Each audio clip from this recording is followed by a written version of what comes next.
একটা সময় ছিল, কত বন্ধু বান্ধব ছিল আমার, তারা তাদের কাজে আমাকে ডাকতো।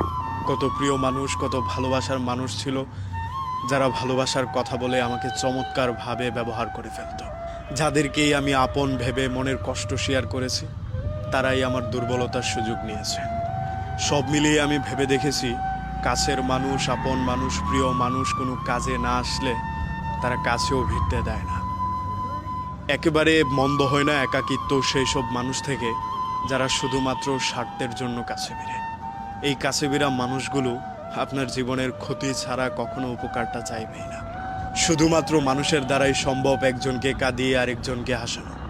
দিনের ব্যস্ততা কিংবা রাতের গভীরে আমি যাদের সহযোগিতায় ছুটে গিয়েছিলাম, তাদের রক্তচক্ষু আমাকে মাঝে মধ্যেই অবাক করেছে। আপনি ভাবেন, একটা মানুষ কংক্রিটের মতো শক্ত মনের। ইতিহাস সাক্ষী কোনো মানুষই শক্ত মনের হয়ে জন্মায় না।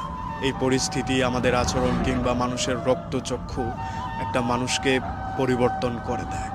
ধরেন যে মানুষটা আপনাকে 10 দিন উপকার করতে আপনার পাশে ছুটে আসলো নির্দ্বিধায়, তারপরও সেই মানুষটার নামেই আপনি একটা বদনাম করে বসলেন।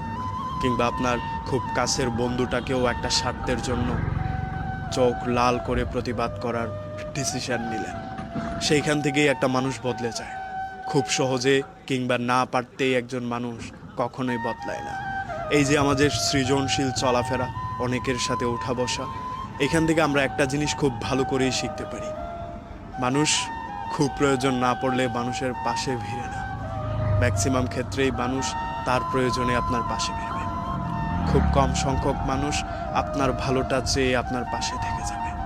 তবুও মানুষ আঁকড়ে বাঁচে, মানুষকে নিয়েই বাঁচতে চায়।